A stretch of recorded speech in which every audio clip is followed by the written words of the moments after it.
Bien sûr, retour de vacances, bien évidemment, mais aussi, première de la saison de l'Affaire République. Content de commencer avec Martin Geoffroy. Martin, merci. Donc, il va être collaborateur aux 2 semaines, qui va alterner avec d'autres sociologues, Anne-Marie Lesseau et Amélie Chanaise, qui, elles, vont reprendre le micro dans les prochaines semaines également. Donc, Martin Geoffroy, on le connaît du CEFIR, entre autres, en spécialiste... de la radicalisation. Tout à fait, de l'extrême droite, entre autres. L'extrême droite, oui, sur ces oui. phénomènes-là, d'extrême droite. Et puis, d'abord, commençons par ça. Parlons d'extrême droite. Parlons de ce qui se déroule du côté d'Israël. Ce matin, on va parler d'extrême droite israélienne. Oui. Parce que l'ONU a officiellement déclaré la famine à Gaza. Je pense que vous en avez déjà parlé. On en parle un peu partout dans le monde. Et effectivement, tu me disais hors d'onde tout à l'heure... Charles, que ça t'étonnait, une famine, que ça pouvait pas être possible en 2025. Les citoyens sont ébranlés. Pour moi, c'était l'enfance, alors qu'on nous montrait le Biafra, entre autres, puis ces famines-là. Puis qu'on a commencé par la suite à me montrer, quand j'étais au secondaire, des images de ce qui s'est déroulé à Auschwitz, entre autres. Mais dans ma tête, ça n'arrivait plus. Et pourtant, le plan que l'État d'Israël est en train d'exécuter en ce moment, il est élaboré de longue date. Benjamin Netanyahou était, dans les années 90, un politicien déjà, et il était dans l'opposition. Et à l'époque, je ne sais pas si tu te souviens, il y avait le premier ministre Yitzhak Rabin, tout à fait, avec Yasser Arafat, qui avait signé la paix entre la Palestine, entre l'État palestinien, l'autorité palestinienne qu'on appelait de Yasser Arafat à l'époque. Et donc, on avait signé la paix. On avait reconnu les deux pays, les Palestiniens. Donc, l'autorité palestinienne avait pris possession de la Cisjordanie et de Gaza à l'époque. Et la paix, c'était faite. Mais il y avait des gens dans l'opposition, comme Benjamin Netanyahou, qui ont tout fait pour torpiller cet accord de paix-là. Et finalement, c'est un extrémiste juif orthodoxe qui a assassiné le 4 novembre 1995 le premier ministre Yitzhak Rabin, torpillant ainsi l'accord de paix. Et il y a eu des enquêtes qui ont été faites parce que, en fait, le meurtrier d'Yitzhak Rabin disait que c'est Dieu qui avait dit de le tuer. Mais ce qui était soupçonné, dans le fond, et qui n'a jamais été établi, mais qui était fortement soupçonné, c'était les rabbins. C'est des grands rabbins orthodoxes qui avaient commandé cet assassinat-là, parce qu'ils ne voulaient pas avoir la paix avec Gaza et la Cisjordanie et les Palestiniens. Ils voulaient coloniser. Et ces Juifs orthodoxes-là ont toujours été dans le background à l'époque. Et donc, on a réussi à torpiller cet accord de paix-là. Puis, il y a eu plusieurs... et c'est là que le Hamas a émergé et a commencé à faire des attentats suicides en Israël. Et là, plus le Hamas se manifestait, plus la difficulté pour l'autorité palestinienne de Yasser Arafat d'établir son autorité, finalement, se manifestait. Et plus l'État juif se radicalisait. Au point où on a élu ce qu'on a actuellement, c'est-à-dire un gouvernement fortement influencé par l'extrême droite.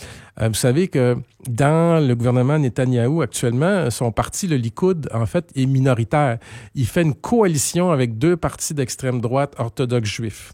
Et dans son cabinet, vous avez 2 ministres qui sont des orthodoxes juifs, qui disent ouvertement qu'ils sont pour le génocide, qui veulent coloniser... C'est comme ça que c'est nommé? Ils parlent pas de génocide, ils parlent de la conquête du grand Israël. Colonisation-conquête. La colonisation-conquête complète de Gaza et Cisjordanie. Ils le disent ouvertement. Et c'est le plan qui est actuellement à exécution.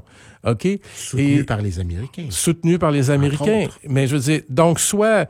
quand on va parler d'un génocide, là, on parle soit qu'on extermine par les armes, soit qu'on affame la population. Et c'est ce qu'on est en train de faire. Un habile mélange aussi des deux. Un habile mélange des deux, parce que, par exemple, Israël met beaucoup de restrictions à l'entrée de l'aide humanitaire, ce qui affame les populations.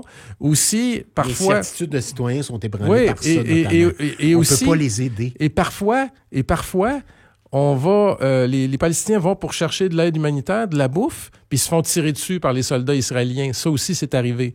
Donc, soit par balle, soit par attrition de maladies, tu sais. Et on continue pendant ce temps-là de bombarder et de tout détruire. Et je veux dire, Benjamin Netanyahou, dans les années 90, a tout fait pour torpiller l'accord. Et il est responsable en partie de l'émergence du Hamas. Parce que si Yasser Arafat... C'est en réaction à tout ça. Oui. Et si Yasser Arafat avait réussi la paix avec Yitzhak Rabin, si Yitzhak Rabin n'aurait pas été assassiné, on vivrait peut-être dans un autre monde, un monde de paix. Et d'ailleurs, Yitzhak Rabin et Yasser Arafat avaient, en 1994, gagné le prix Nobel de la paix, justement. Alors, on est très loin avec Netanyahou et son gouvernement d'extrême droite du prix Nobel de la paix. Hein. Ouais. On s'entend là-dessus. Et moi, là, j'ai été torturé parce que c'est un sujet polarisant. J'avais pas envie de prendre parti pour le peuple palestinien. Tu te fais bien des ennemis, hein, on s'entend. Et comme tu dis, mes certitudes de citoyen, de sociologue récemment ont été fortement ébranlées. Et je me suis mis à creuser un petit peu justement l'histoire de l'État d'Israël pour me rendre compte de la présence continue dans le torpillage des accords de paix dans les 20 dernières années de Benjamin Netanyahou. Donc, Benjamin Netanyahou, aujourd'hui, qu'est-ce qu'il fait, là? Ça ne devrait étonner personne. Non. Vous voyez?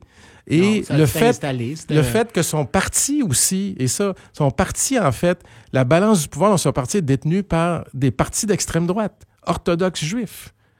Et probablement les mêmes qui ont commandé l'assassinat d'Yitzhak Rabin en 1995. Alors, il ne faut pas s'étonner qu'on assiste en ce moment, il faut dire le mot, même s'il y a bien du monde qui n'aime pas ça, à un génocide. À tout le moins, si on refuse de dire que c'est un génocide, c'est, en tout cas, il y a un maudit paquet de crimes de guerre qui sont en train d'être commis. Mais là, est-ce que la Cour pénale internationale va pouvoir juger de ça? Les Américains, Trump le premier, détestent la Cour pénale internationale.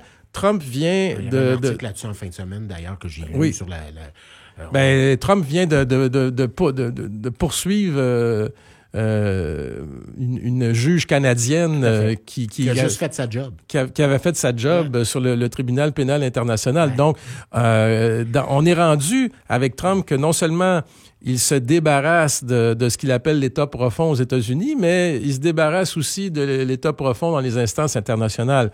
Donc, on se sent impuissant face à ce crime de guerre qui est en ce moment la disparition Martin, de la population palestinienne. L'espoir viendrait d'où? Si on doit avoir un peu d'espoir que tout ça Moi, je pense non pas se règle dans un futur rapproché, mais au moins qu'on arrête ce genre de choses. Je veux dire, Israël est un pays démocratique. Jusqu'à nouvel ordre, c'est pas une dictature. Moi, je pense que la balle est dans le camp du peuple israélien. C'est-à-dire qu'il fasse une élection et qu'il renverse ce gouvernement d'extrême droite de Netanyahou et qu'il le remplace par un gouvernement travailliste. D'ailleurs, les travaillistes, il y a un parti travailliste en Israël, critiquent fortement voudrait arrêter la guerre. Et on a même eu on a beaucoup de contestations de Netanyahou à l'intérieur de l'État d'Israël. Avant même que la guerre commence, ça montait jusqu'en Cour suprême, la contestation de Netanyahou. Un parti travailliste au pouvoir, puis on termine là-dessus ton premier bloc, Martin. Un parti travailliste au pouvoir pourrait être un interlocuteur avec le Hamas. Est-ce que ça pourrait être difficile aussi? Ben, je veux dire, un parti travailliste au pouvoir pourrait commencer par un cessez-le-feu. D'abord et avant tout. Arrêter la guerre. Un vrai de vrai. Arrêter la guerre. Et ensuite, pas convaincu que le Hamas serait un interlocuteur, mais il faudra juste arrêter la guerre, puis surtout arrêter la famine. Je veux dire, là, non, il n'est pas question de négocier avec le Hamas. Peu importe le parti. Mais il faudrait remettre quelque chose qui ressemble à l'autorité palestinienne. Il faudrait revenir à l'autorité palestinienne. Elle existe encore, l'autorité palestinienne, en Cisjordanie. Okay. Donc, il y aurait des choses à faire avec ça. Mais je veux dire, il faut enlever le gouvernement d'extrême droite de Benjamin Netanyahou là. Et ça, la balle est dans le camp démocratique du peuple israélien. C'est à eux de voter aux prochaines élections. Pourquoi les Américains les appuient comme ça, aveuglément? C'est l'argent qui parle? Ben, c'est parce que les politiques de Benjamin Netanyahou d'extrême droite correspondent aux politiques du gouvernement d'extrême droite de Donald Trump. C'est Make Israel Great Again, finalement. Ben, je veux dire... Ben, voilà. Ouais. Je te garde. On parle au retour de la rentrée des classes. On est avec Martin Geoffroy, sociologue, prof au Cégep Édouard Montpetit, qui viendra aux 2 semaines à 9h30 le lundi nous expliquer certains phénomènes de société. Donc, Martin, on parle de rentrée des classes. Donc, oui. Écoute, ça fait 22 ans maintenant, cette année, que je rentre en classe comme d'habitude. Je commence mes cours cette semaine. À titre d'enseignant, de professeur. À titre d'enseignant, de professeur. Au Cégep, on dit professeur. Ben oui, parce que le Cégep fait partie de l'enseignement supérieur. Donc on parle d'étudiants et de professeurs. Notre ministre, c'est pas Bernard Drainville, c'est Pascal Derry. Oui, qui est à la télé. Qui est à la télé en ce moment. Oui. Et ça fait 22 ans. Moi, j'étais prof. Tu sais, j'ai tout fait. Hein. J'étais prof d'université. Okay. J'étais prof au primaire, au secondaire et au collégial. J'ai tout fait les niveaux. Okay. Le collégial reste mon préféré. Et ça fait 22 ans là, à chaque année, j'ai un mélange d'excitation puis d'appréhension face à la nouvelle année. Puis tous les profs qui sont en ce moment comme moi ont à peu près ce même feeling-là. C'est excitant, la rentrée. On regarde les jeunes qu'on va avoir devant nous. Qu'est-ce qu'on va faire avec eux? Est-ce qu'on va faire des belles choses? On sait qu'il va y avoir des moments difficiles aussi pendant l'année, tout ça. Donc, on a toujours un mélange d'appréhension, mais aussi, c'est une appréhension qui est positive. C'est une excitation. Tu sais, on aime ce qu'on fait, on aime notre métier. Moi, je me rappelle mes années de cégep où je découvrais des phénomènes, où on m'expliquait des choses. J'étais en sciences humaines, donc des cours de sociaux, j'en ai eu. Oui. Et j'adorais ça parce que ça me permettait d'échanger, de former ma pensée. Il y avait de l'échange, il y avait de l'incompréhension. Beaucoup d'autres étudiants ne comprenaient rien, à mes yeux, à moi. Ils comprenaient probablement quelque chose d'autre. Mais il y avait quelque chose de là, émergeait le débat, puis on était peu familiers. Quoique ça a bien changé depuis, là, mais on écoutait, puis on fermait nos boîtes au secondaire. Maintenant, c'est plus ça. Ça a beaucoup changé. Oui, je sais bien. Mais il y avait... Je comprends ton excitation face à aux nouveaux élèves, aux nouveaux étudiants. Moi, je dis souvent que le niveau collégial, en fait, c'est l'âge de la découverte. Ouais. C'est l'âge où on va, pour la première fois, faire des cours de philosophie. C'est l'âge où, pour la première fois, on va lire justement Marx et puis Durkheim, qu'on va prendre connaissance des grandes théories de l'histoire mondiale, etc. C'est vraiment l'âge de la découverte. Et moi, je peux le voir, là. Quand l'étudiant, là, il apprend quelque chose, il me regarde, puis il y a comme un petit sparkle dans ses yeux, une petite lumière qui s'allume, ping, puis je peux le voir. Puis là, j'ai un sourire dans ce temps-là, puis on communique, tout ça, tu sais. Puis OK, tu parles autrement que mes parents. Ah bon? Donc, du coup, t'es intéressant. Non, mais il y a ça chez les étudiants. En fait, oui, puis tu sais... Okay. Puis bon, à chaque année aussi, j'ai des étudiants même qui me font des témoignages écrits, là, que je leur ai ouvert les yeux, etc., etc. Je sais pas, je pense différemment de leurs parents, là. Mais ça, c'est très excitant. Sauf que, bon, cette année, je sais pas si c'est l'usure du temps et des années, mais je pense que c'est pas juste difficile pour moi, c'est difficile pour tout le monde. Pas à cause des coupures, OK? Et là, on a beaucoup parlé, c'est pour ça que je veux parler du collégial ce matin, on a beaucoup parlé du secondaire avec Bernard Drainville, qui, à la fin de l'année, avait coupé 570 millions, et là, pendant l'été, en catastrophe, devant la protestation, a redonné 540 millions. Puis il faudrait en parler de tout ça. Il faudrait en parler. J'ai parlé avec des directeurs d'école qui posent attention. Non, mais il a coupé pareil. C'est pas ça qui est vrai. Oui, il a coupé pareil. Mais dans le collégial, c'est encore plus clair. Ils ont coupé, à la fin de l'année, 151 millions, puis ils les ont pas redonnés. Fait que là, on se retrouve avec un déficit de 151 millions de dollars. Et on coupe pas les profs. Pourquoi on coupe pas les profs? Parce que non seulement il y a pénurie de profs au primaire, au secondaire, au collégial, partout, mais aussi il y a une augmentation significative du nombre d'étudiants au collégial en ce moment, ce qui fait que il faut que tu engages des profs parce que tu peux pas mettre plus d'étudiants dans une classe qu'il y a de la place. Là, les pompiers viendraient à un moment donné. Nous, nos classes, on rentre 45 personnes, là, ça rentre à le bord. Tu peux pas en mettre plus que ça. Fait qu'il faut que tu engages un autre prof, une autre classe. Et ça, qu'est-ce que ça fait? ben ça fait que tous les services périphériques, c'est la même chose qu'au secondaire primaire, sont coupés. Les orthopédagogues, les services aux étudiants en déficit d'apprentissage, les psychologues, etc. Et je peux vous dire que nos jeunes aujourd'hui, là, moi, depuis que j'ai commencé ce métier-là, il y a 22 ans, là, les étudiants qui étaient en situation de difficulté, là, ça n'existait pas. Ils n'avaient pas. Il y avait des difficultés quand même qui existaient. Il y avait des difficultés, mais ils coulaient, puis on se posait pas de questions. C'est qu'à un moment donné, bon, on a réalisé des choses, on a amélioré le système, puis on s'est mis à mettre en place un système où on prenait en considération les handicaps des gens, etc., etc. C'est un super beau système qui donne l'égalité à tout le monde, des chances, mais on n'est pas capable d'entretenir ce système-là. Parce que là, les coupes où elles se font, ben, on coupe pas les profs, on coupe tous les orthopédagogues, on coupe tout ça. On coupe dans la recherche aussi. Moi, tu sais que je fais de la recherche au collégial. Je connais plein de gens, moi, qui ont perdu leur emploi là, depuis le mois de juin.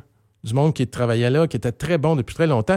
Même des gens, moi, au niveau de la recherche, que j'ai aidé à recruter, qui ont perdu leur emploi au mois de juin, qui ont travaillé pendant 2 ans d'arrache-pied, puis pour se faire dire, ben coupez, bye. Et je veux dire, quand tu parles de recherche au niveau collégial, c'est comparable à ce qu'on connaît en milieu universitaire?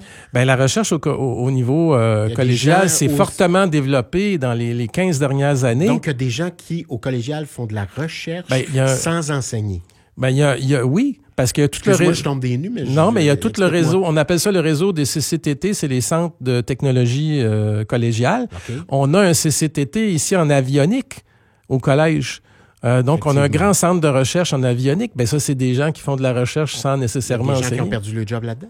Mais il y a des gens qui ont perdu leur job là-dedans parce que au collégial, ils vont couper la recherche avant de couper l'enseignement. L'enseignement, c'est comme le dernier bastion qu'on peut pas couper. Et non seulement on peut pas le couper en ce moment, l'enseignement, parce que le nombre d'étudiants augmente. Mais là, qu'est-ce qui arrive? Puis ça fait longtemps que je l'expérimente parce que ces coupures-là sont pas nouvelles. Hein. Les coupures dans le monde de l'éducation sous Couillard sont récurrentes depuis des années et des années. C'est pas pour rien que les écoles sont vétustes. Là. C'est parce que c'est comme les autoroutes. Ça, si tu les entretiens pas, on a coupé. Mais je veux dire, là, qu'est-ce qui arrive, là? C'est qu'à force de couper... En fait, quand tu coupes tous les services périphériques, est-ce qu'on cesse de donner ces services-là? Ben non, on dit aux profs, « Hey, on a coupé 3-4 administrateurs, ben vous allez le faire l'administration à cette heure. » Ça veut dire que les profs qui avaient une charge déjà lourde, la charge est alourdie encore parce que les 3, 4, 5, 10, 15, 20 postes qui ont été coupés d'employés périphériques, souvent, on demande aux profs de prendre cette charge-là au niveau, par exemple, des tâches administratives. Donc, les tâches administratives qui ne sont pas des tâches d'enseignement, on s'entend. C'est quoi une tâche administrative pour un prof? Ben, par exemple, au cégep, nous, on gère les programmes. On va gérer les programmes. On va gérer, par exemple, en département, on va gérer les demandes de révision de notes. On doit former des comités X, Y, Z. L'accueil, les soirées d'accueil quand les parents viennent visiter. Ouais. Moi, 2 fois par année, je vais à la soirée d'accueil. Alors, pour les parents qui viennent avec leurs enfants, c'est des grands-enfants rendus à 18 ans, mais ils viennent pour... en fait, ils sont en secondaire 4-5, puis ils viennent voir le cégep, tu sais. Donc, moi, ben des fois, je travaille le soir, comme beaucoup de profs du secondaire aussi. Je suis pas supposé, en passant, je suis supposé faire 32h30 semaine. Nous autres, on fait 32h30 par semaine, supposément. En fait, t'es payé 32h30 semaine. On est payé 32h30. Ben, on est payé 32h30 semaine. On est supposé travailler de 8h à 18h, je pense. Mais moi, quand je fais les portes ouvertes, je reste à 18h jusqu'à 21h30. Mais je suis pas payé pour ça. Ça vient avec, ça fait partie de ce que... Ça vient avec, oui et non, parce que... négociée par un syndicat, non? Mais c'est même pas une tâche, c'est même pas, parce qu'il y a des tâches qui sont obligatoires, ça c'est même pas une tâche obligatoire, mais c'est comme on le fait parce que blablabla, bon, puis il y a plein de choses comme ça qu'on fait les profs, c'est pour lesquelles on n'est pas payé, puis ça ressemble un peu, tu sais, c'est comme ça dans bien des jobs, Martin Geoffroy. Ben oui, mais l'avocat du diable, mais c'est ça. Ben oui, ben par exemple c'est comme ça pour les hôtesses de l'air, pardon, ben c'est comme ça pour Air Canada, hein, où ils sont pas payés quand ils sont... Là, ils vont être payés parce qu'ils ont fait la grève puis ils ont énervé bien du monde avec ça. Les autres, ça marche pas quand vous faites la grève. Vous n'avez pas ce genre de victoire-là? La dernière grève, on a eu des bonnes victoires. Ouais. Il faudrait une autre pour... Faut rendre bon, on a fait des avancées, mais je veux dire, on n'a pas... comment je pourrais dire? On a rattrapé tout ce qu'on avait perdu dans les 20 dernières années. Je veux dire, on a eu des augmentations de salaire, mais sous Couillard, les augmentations de salaire, sais-tu qu'est-ce qu'on avait certaines années? 0%. Ouais. On avait fait la grève aussi dans ce temps-là, mais elle avait pas eu notre dernière grève a eu plus de succès que la... Mais c'est la pandémie. Les parents ont réalisé pendant la pandémie c'était quoi d'avoir leurs enfants toute la journée. Puis là, ils ont trouvé les profs bien braves puis bien utiles. Parce qu'ils ont essayé de jouer aux profs chez eux puis de faire l'école à la maison, puis ça n'a pas marché. Puis ils se sont rendus compte que l'école, c'était important. Fait que notre société, je pense que depuis la pandémie, là, elle a eu une chose de bon, c'est qu'elle nous a...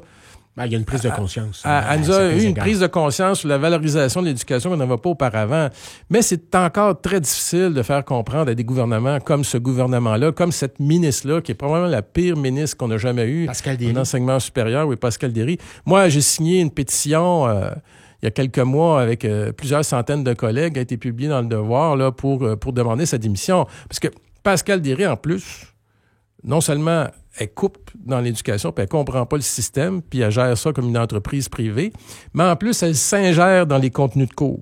Alors qu'on revient à notre affaire de Palestine, là, de tout à l'heure, elle s'est ingérée au Collège Vanier Dawson dans un cours de littérature sur la littérature palestinienne, un cours de français sur la littérature palestinienne. On avait évoqué la chose. Puis elle s'est ingérée là-dedans. Auparavant, il y a eu Mme David, il y a eu M. Duchesne aussi. Mais ils n'ont jamais fait ça, eux autres. Ouais, c'est la première qui s'ingère dans les contenus de cours. Puis ça ne passe pas. Et ça nous ramène à un sujet qui est assez fondamental dans notre société en ce moment, la liberté académique, le respect de la liberté académique. Mais ça, on va en entendre parler dans les prochaines années. Parce qu'aux États-Unis, en ce moment, la liberté académique, elle est mise à mal par Donald Trump. C'est-à-dire, t'es prof d'université, t'es plus libre de parler ou de critiquer Donald Trump parce que tu peux te faire retirer tes fonds de l'université. Là, c'est comme si moi, par exemple, les subventions de recherche que j'obtiens de Québec, si je critique moi, je serais définitivement coupé. Mon épouse, là, elle veut plus que j'aille aux États-Unis, elle a peur que je me fasse arrêter. Bon, elle exagère, mais... À cause de ton passé au Sophie. À cause de mes recherches sur la radicalisation. C'est inquiétant, mais c'est intéressant quand même. Ben oui, mais c'est que moi, j'ai déjà... la dernière fois que j'étais allé aux États-Unis, en 2016, c'était comme un mois avant que Trump soit élu. Puis j'étais à la frontière, puis là, il me demandait c'est quoi que je faisais dans la vie. Puis là, moi, le niaiseux, je m'en allais répondre, je suis un spécialiste du terrorisme. Puis là, tout le monde dans la voiture me disait... Ta gueule, on va en vacances. Moi, j'étais vraiment innocent à ce moment-là. Puis j'étais avec quelques collègues. En fait, on allait dans un congrès. Mais tu l'as pas dit, finalement. Non, je l'ai pas dit parce que j'étais avec des collègues qui connaissaient plus l'affaire. On allait dans un congrès à Portland, Maine. Et les collègues ont dit non, on parle de groupes religieux, là, tu sais, c'est pas... Bref, ils savaient quoi faire. La bonne volonté du douanier quand tu passes aux États-Unis. Là. Oui, complètement. Il peut décider sans t'expliquer pourquoi tu retournes de bord. Mais en ce moment, en plus, on a eu des cas... Pourquoi on te jase un petit peu pendant une demi-journée? Oui, mais on a eu des cas récemment, des Canadiens qui ont été arrêtés et détenus pendant plusieurs jours aux États-Unis sans aucune raison. Donc, c'est sûr que c'est épeurant. Mais pour revenir à ma ministre, finalement, Pascal Derry, l'ensemble du réseau souhaite qu'elle fasse partie du prochain remaniement ministériel. La FNEC, qui est mon syndicat, le dit à plusieurs reprises. C'est quelqu'un qui se fout complètement du réseau collégial, qui a aucune idée. Et en plus, cette ingérence, cette brèche à la liberté académique, elle devrait s'en aller juste pour ça, parce que ce gouvernement-là, n'oublie pas, a mis en place une loi sur la liberté académique, puis il la respecte pas lui-même. Alors, c'est fascinant. Mais tu penses qu'un autre ministre ou une autre ministre ça pourrait être différent? On ne sait pas qui c'est qu'ils vont mettre, mais de mon point de vue, on peut pas avoir pire.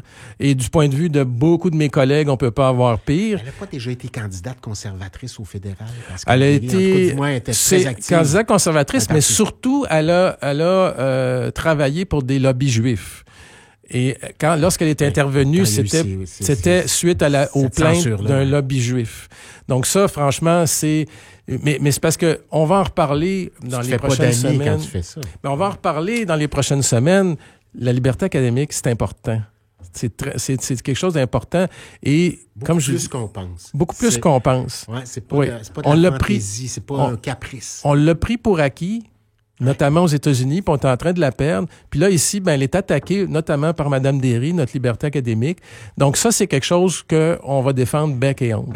Pour boucler la boucle, quand je te parlais que mes convictions de citoyen étaient ébranlées, dans ce cas-ci également, quand vient le temps de parler de liberté, d'expression, de liberté académique, je tombe toujours des nues en disant, voyons, s'il y a un endroit où on peut le faire, c'est dans un cégep ou une université. Parler d'affaires dérangeantes, on peut échanger là-dessus. Hein? C'est de plus en plus difficile. Oui. Et je t'en reparlerai dans les prochaines chroniques. Moi, je suis en train de mettre en place des moyens pour créer des espaces où, justement, on peut traiter des sujets difficiles. Ça fait des années que j'étudie la chose, mais c'est de plus en plus difficile de parler, par exemple, je sais pas, de la Palestine et puis des Israéliens, là, puis de pas avoir tout de suite dans ta classe 2 camps qui se divisent en 2 puis qui veulent s'arracher la tête. Ouais. Alors, le prof, là-dedans, lui devient comme une espèce d'arbitre, là. C'est pas évident. Oui, il y a quelque chose d'extrêmement dérangeant là-dedans. Oui. Merci, Martin Geoffroy. Bonne rentrée à toi. Quand même. Martin Geoffroy, chroniqueur, nouveau chroniqueur ici aux 2 semaines à l'Affaire République, le lundi 9h30. Et puis également, un professeur de sociaux au Cégep Édouard-Montpetit. Qui est très content quand même de retourner avec ses étudiants, même si c'est pas toujours facile. Il faut être positif aussi. Et à chaque année, il faut s'encourager. Puis, tu vas avoir une belle année, j'en suis convaincu. fais une solidarité. Je dis ça en solidarité avec tous mes collègues qui commencent cette semaine. Voilà. Puis peut-être tu vas changer de liste, ça va être encore mieux. Ça sera le principe. À une prochaine. Merci à vous qui nous écoutez. On se donne rendez-vous demain. FM 103.3